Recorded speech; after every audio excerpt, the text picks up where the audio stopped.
On connaît quasiment toutes les arnaques qu'on peut trouver sur le site du Bon Coin. Il y en a énormément et certaines on les a déjà traitées ici. On connaît les classiques, le fameux SMS qui te demande de prendre contact avec les arnaqueurs par email, ou encore les systèmes de livraison plus que douteux comme AP Post, UPS, etc., etc. On les a aussi déjà traités ici, la fameuse arnaque qui consiste à vous faire croire qu'un livreur va venir chez vous avec une enveloppe pour vous payer, etc. Bref, il y a énormément de variantes. Et malheureusement, il y a tellement d'arnaques qu'il est très difficile de toutes les traiter. Sinon, on va sortir 8 vidéos par jour et ça, c'est pas possible. Ce que je m'apprête à vous montrer aujourd'hui, c'est unique. J'ai jamais vu ça. L'arnaqueur, il a réussi à retourner le cerveau des victimes. Il y est allé jusqu'à les pirater, rentrer chez eux, fouiller dans leur compte bancaire. Oui, le compte bancaire. Et il s'est servi comme s'il était sur le compte de sa... Bon, ok.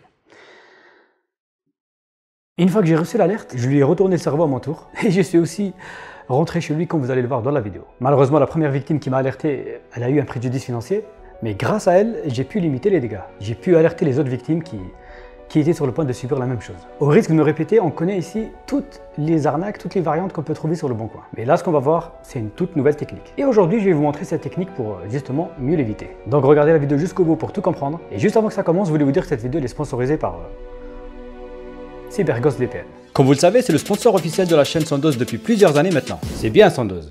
C'est bien. Mais à quoi sert concrètement ton truc? Eh bien, c'est le moyen qui vous permet de vous protéger sur Internet. Utiliser Internet sans CyberGhost VPN, c'est comme promener votre chien en public sans laisse. La plupart du temps, ça se passe plutôt bien. Mais que se passe-t-il si un jour votre chien s'éloigne un peu trop, il se fait prendre par quelqu'un? Et ça, c'est moyen. C'est moyen. Utiliser Internet sans CyberGhost VPN, c'est comme jouer au foot sans gardien de but. Ça peut passer quelques temps jusqu'à que l'équipe adverse aligne un but cadré et qu'il n'y a personne pour l'arrêter. Donc sur Internet, CyberGhost c'est un peu votre gardien de but. Et bien plus encore, car toute votre activité passe par un tunnel sécurisé, ce qui permet de cacher votre adresse IP et crypter vos données. Et pour ça, CyberGhost VPN est le leader mondial dans le domaine. Avec plus de 38 millions d'utilisateurs dans le monde, CyberGhost est le VPN le plus recommandé sur Trustpilot. Et hormis le fait qu'il protège votre activité sur Internet, etc., CyberGhost VPN propose tout un tas de trucs, comme Netflix par exemple avec leur gigantesque catalogue, mais qui reste bridé pour chaque pays. Donc en fonction de votre emplacement, Netflix vous propose qu'une petite partie de son catalogue. Mais grâce à CyberGhost VPN, vous pouvez débloquer toute la bibliothèque. Donc si vous regardez Netflix sans CyberGhost VPN, c'est comme payer une journée entière au spa, mais qu'il vous offre un simple soin du visage. Regarder Netflix sans CyberGhost VPN, c'est comme avoir une Ferrari, mais que vous ne pouvez conduire qu'en première vitesse. C'est frustrant, non?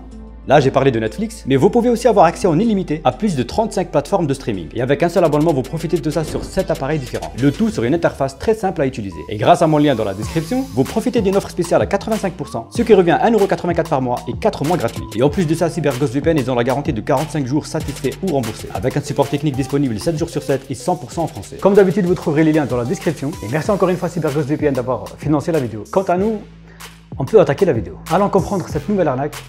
Et surtout, allons voir qui se cache derrière. Car oui, je l'ai infiltré. Comme d'habitude, tout commence par un message reçu de la part d'une abonnée. Mais c'est un message pas comme les autres. Car là, la personne, elle m'a fait un PDF avec toutes les explications et les éléments. Toute l'histoire, elle est racontée dans les moindres détails. Le 18 janvier 2022, l'abonnée qui m'a contacté, que nous appellerons Caroline, elle poste une annonce sur le site Le Bon Coin pour vendre 2 paires de chaussures. Quelques minutes plus tard, après avoir posté l'annonce, elle reçoit déjà un message d'un potentiel acheteur. Comme quoi, il était intéressé par les chaussures et il lui propose de continuer l'échange par email. Dans la foulée, il lui parle même d'un moyen de paiement. Il lui propose de passer par le système de paiement sécurisé mis en place par Le Bon Coin. Jusqu'ici, c'est un peu classique, c'est une arnaque Le Bon Coin qui date, que tout le monde commence à connaître. Enfin, pas tout le monde, mais c'est une arnaque connue. Je suis sûr que vous voyez déjà le truc arriver avec un site de phishing, etc. Oui, je vous spoil. Je vous spoil. Mercredi 19 janvier à 10h51, Caroline reçoit un SMS sur son portable. Paiement sécurisé Le Bon Coin. Oran a acheté votre article à 75€ et réglé les frais de livraison. Pour le virer sur votre compte bancaire, cliquez sur ce lien et laissez-vous guider. Aïe, aïe, aïe, aïe, aïe, ça commence à puer. Caroline clique sur le lien mentionné dans le SMS et elle est immédiatement redirigée vers une page internet avec le même visuel que Le Bon Coin. Et un champ qui lui demande de renseigner son identifiant et le mot de passe de son compte Le Bon Coin. Malheureusement, la victime va pas du tout douter qu'elle a affaire à un faux site. Elle va s'exécuter et remplir les données demandées. Et ça ne s'arrête pas là, car une fois que l'arnaqueur lui a fait croire qu'elle était connectée sur son espace personnel du Bon Coin, il va la rediriger sur un autre site. Et cette fois-ci, c'est les données bancaires qui sont visées. J'ai cliqué sur ce lien. Fallait rentrer les codes de Le Bon Coin. Classiquement, c'était une page Le Bon Coin où il fallait rentrer ses codes Le Bon Coin et ensuite il fallait rentrer du coup sa carte, etc. Ses numéros de carte et tout. Et ensuite, il y avait donc le virement qui se faisait via PayPal et donc il fallait rentrer les identifiants bancaires pour que PayPal pour que PayPal fonctionne quoi et que j'ai ce fameux virement. La sécurité en plus, c'était qu'il y avait un gars qui allait m'appeler pour vérifier que j'étais bien la personne à qui appartenait la carte. Et donc du coup, il m'a appelé et là, ça a commencé. Donc en fait, il a commencé à me parler, à me dire à me donner des consignes à suivre que je suivais bêtement du coup. Et du coup, en fait, comme il demande plusieurs choses en même temps, ça embrouille vachement l'esprit, donc c'est très compliqué à suivre. En plus, il avait un accent très marqué, ce qui rendrait la conversation quasiment incompréhensible. Bon, pour résumer tout ça, une fois Caroline a rentré ses informations bancaires sur le faux site du brouteur, ce dernier lui dit qu'un agent va l'appeler pour une vérification. Il lui dit que c'est une vérification pour voir si le compte bancaire lui appartient, etc., etc. Et elle a reçu ce coup de fil. Et elle a parlé avec son brouteur. Le brouteur qui va littéralement lui vider son compte bancaire. Et du coup, il m'a parlé, en fait, quand le virement a commencé à se faire, il m'a parlé du fait que le Bon Coin autorisait un plafond de vente, c'est-à-dire qu'on ne pouvait pas, par exemple, vendre plus de 1200 € de biens. Et donc du coup, il m'a proposé de mettre ce plafond-là, et en fait, il m'a dit oui, on va faire une simulation sur votre compte. Et donc là, j'ai même pas réalisé à un seul moment qu'il était en train d'être sur mon compte. Il a ajouté un bénéficiaire, donc tout est venu entre guillemets de moi. Donc il a ajouté un bénéficiaire, viré les sous à ce bénéficiaire, et du coup m'a vidé mon compte et puis a raccroché à la fin. Voilà. J'avais tout simplement jamais vu ça. Bon. Faut qu'on parle. Une fois que le brouteur était en possession du compte bancaire de la victime, il pouvait absolument tout faire. À ce moment précis, sur le compte de la victime, il y avait exactement 404 € et 0,8 centimes. Pendant que la victime était encore au téléphone avec le brouteur, il faisait des manipulations sur son compte tout en lui racontant de la merde. Comme quoi il va faire une simulation de dépôt de 1200 €, etc., etc. Et pendant ce temps, la victime recevait des SMS de la part de sa banque, avec les fameux codes de vérification. Malheureusement, elle les communiquait ensuite au brouteur, qui lui dit que c'est juste pour confirmer la simulation. Là, le brouteur lui dit qu'il va effectuer un premier versement sur le compte de la victime. Un versement de 850 €. Et c'est ce qu'il fait. En vérifiant avec l'application bancaire sur son téléphone, Caroline est passée de 404 € sur son compte à 1254 €. Elle a reçu l'argent. Elle avait réellement l'argent sur son compte bancaire. Tout était réel. Il n'y avait pas inspecté l'élément ou quoi. On ne peut pas dire que le brouteur, peut-être, il a dû changer les chiffres. Non, tout était réel. Elle a reçu l'argent. 850 €, comme ça, en 2 minutes. Mais si on réfléchit bien, les amis, quand on fait des virements entre deux comptes bancaires, généralement, il y a un délai. Suivant les banques, il y a un délai de 24 qui va jusqu'à 48 heures. Mais là, Caroline, elle a reçu le virement fait par le brouteur instantanément.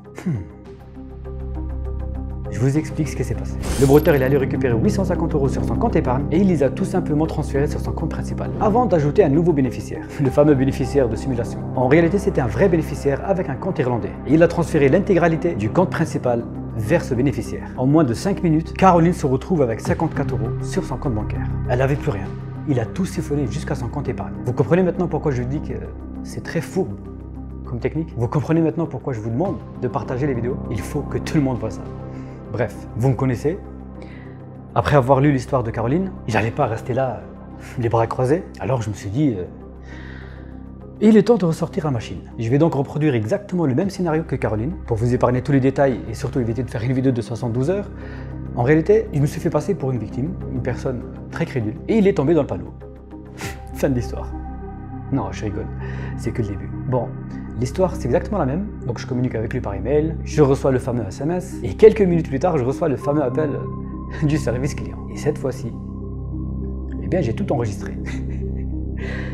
Ouais, comme je l'ai dit, c'est à partir de ce moment-là que tout commence. Oui, bonjour. Oui, bonjour, oui.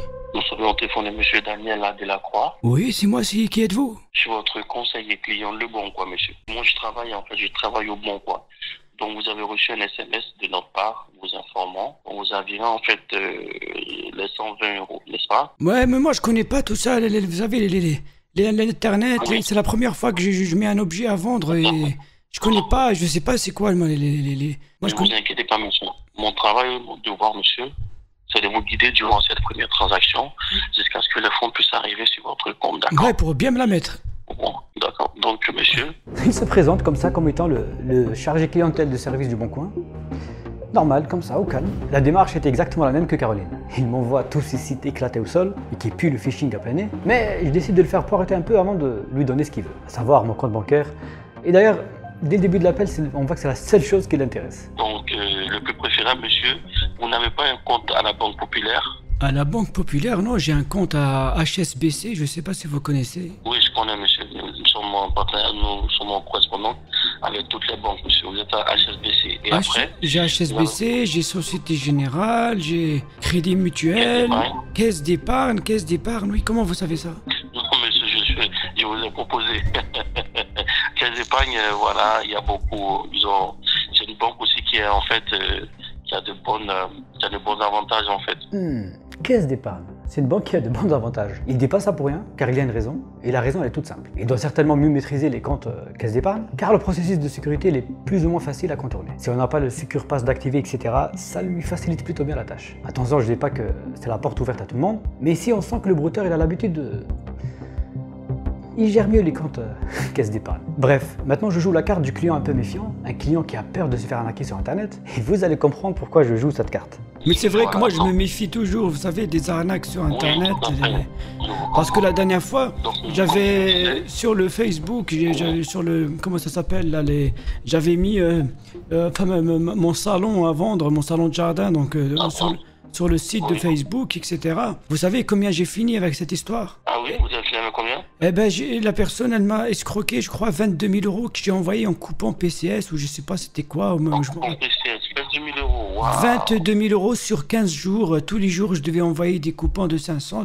Ça, j'ai beaucoup de coupons, moi, des PCS. Il m'en reste, d'ailleurs, pour cette histoire-là, il me restait encore, je crois, 6... Non, mais c'est vrai, il me restait, je crois, 600 ou 700 € de coupons, mais je dois les avoir encore en photo, mais bon. Vous comprenez maintenant? Je lui tends une toute petite perche comme ça. C'est gratuit. Et comme vous avez vu, là, j'ai pas parlé en flou. Là, j'ai dit les termes coupon, PCS. Des étoiles plein les yeux. Et ma technique a marché. Eh ouais. Pour ça aussi, voilà, je peux vous aider. Donc, une fois que tout ça sera bon, d'accord, monsieur, je vais contacter notre service de remboursement. Ils vont vous envoyer un mail, d'accord, monsieur, et avec eux, vous allez maintenant envisager le service de remboursement. Ils vont vous rembourser, vous comprenez, les 22 000. D'accord, monsieur? Vous avez un service qui peut me rembourser ces 22 000 € enfin, de l'informatique? Oui, service de remboursement. Parce que nous, en fait, le bon, comme vous comprenez, nous sommes confrontés à ce genre de cas, monsieur. Donc, même pour un produit que j'ai vendu sur le Bon Coin? Oui, monsieur. Putain, c'est trop, c'est trop. Comment des gens comme ça arrivent à vider des comptes bancaires entiers? C'est incompréhensible. Bon, le plan est en marche. Je passe maintenant à l'étape supérieure qui consiste à lui envoyer un tout petit fichier. Enfin, des coupons PCS. Je le fais saliver encore un moment. Ben, vous savez quoi, je vais même vous mettre là les 8 attendez, je vais les compter juste un instant s'il vous plaît, un instant. Alors, 2, 3, 4. Là, j'ai 7 coupons de 250 €. Vous vous rendez compte? Vous envoyez tous les coupons, d'accord, monsieur. Vous faites répondre au message et vous prenez chaque coupon, vous recopiez en fait les caractères. Vous faites répondre, recopier. Bah, vous me rappellerez dès que vous avez reçu le mail. Hein. Vous allez effectuer cette manipulation dans combien de temps? Bah, écoutez, vous savez ce qu'on va faire, attendez.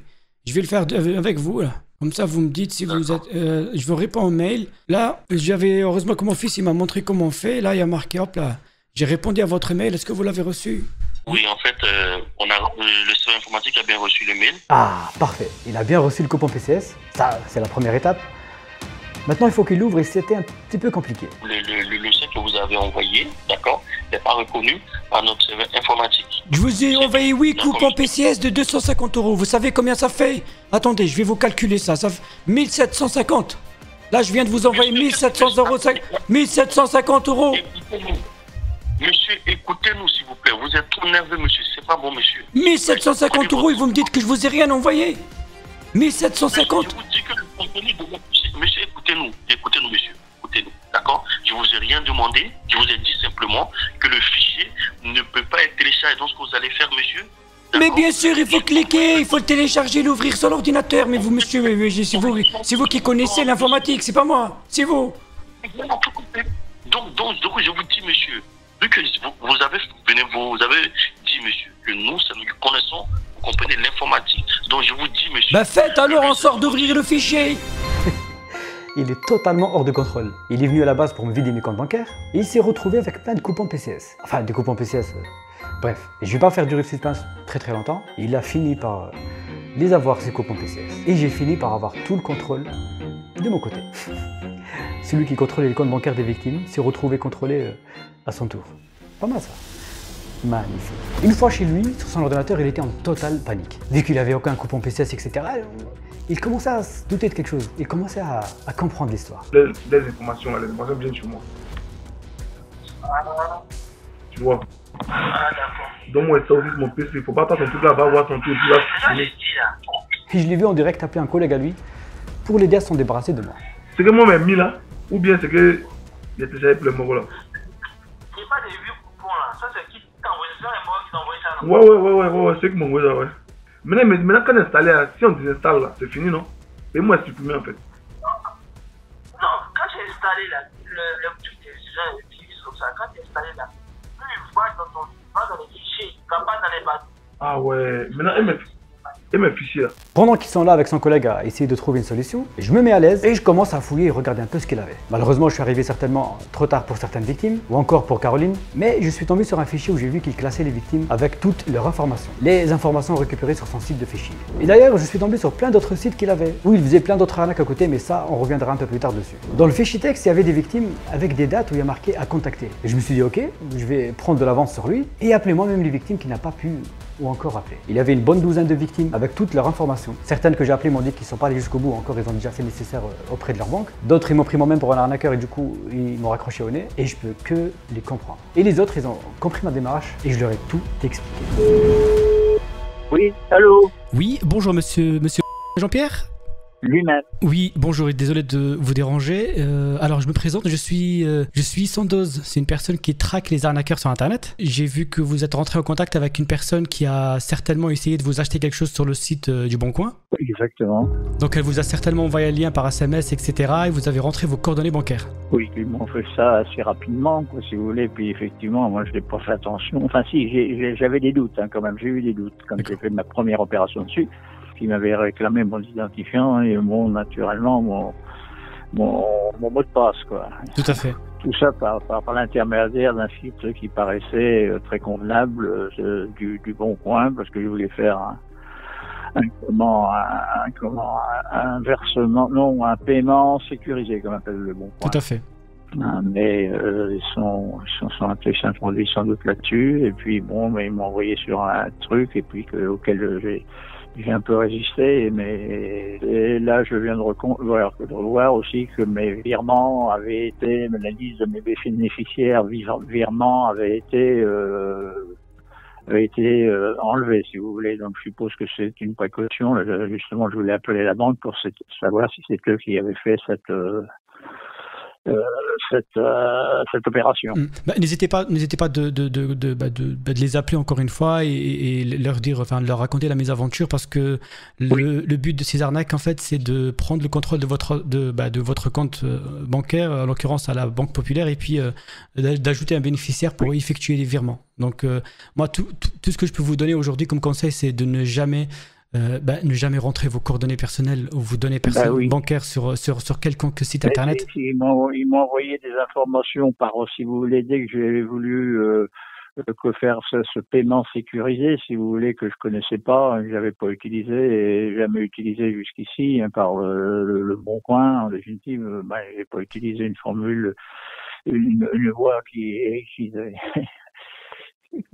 je connaissais pas, et la prochaine fois, dès que vous avez un doute sur une opération ou sur un site que vous ne connaissez pas, donc n'hésitez pas à prendre contact directement avec votre banque, sans jamais rentrer la moindre donnée personnelle ou coordonnées bancaires. Donc là, je vous invite vraiment à... Oui, mais là, ils se retrouvent certainement avec des données personnelles que j'ai rentrées parce que quelqu'un m'a téléphoné. Il m'a dit voilà, c'est le Bon Coin. Ils m'ont fait un baratin, et puis j'étais pressé. Il fallait que je m'en aille, et puis je sais plus trop ce que j'ai fait, quoi, si vous voulez. J'avoue que là, c'est encore une découverte que je fais, là. Pourtant, mais j'ai encore fait encore une erreur, là. C'est pas grave, ça arrive. Ça arrive, Bah, mais... oui, enfin, ça veut dire qu'il faut que je me mette donc à voir avec la banque. Hein. Tout à fait.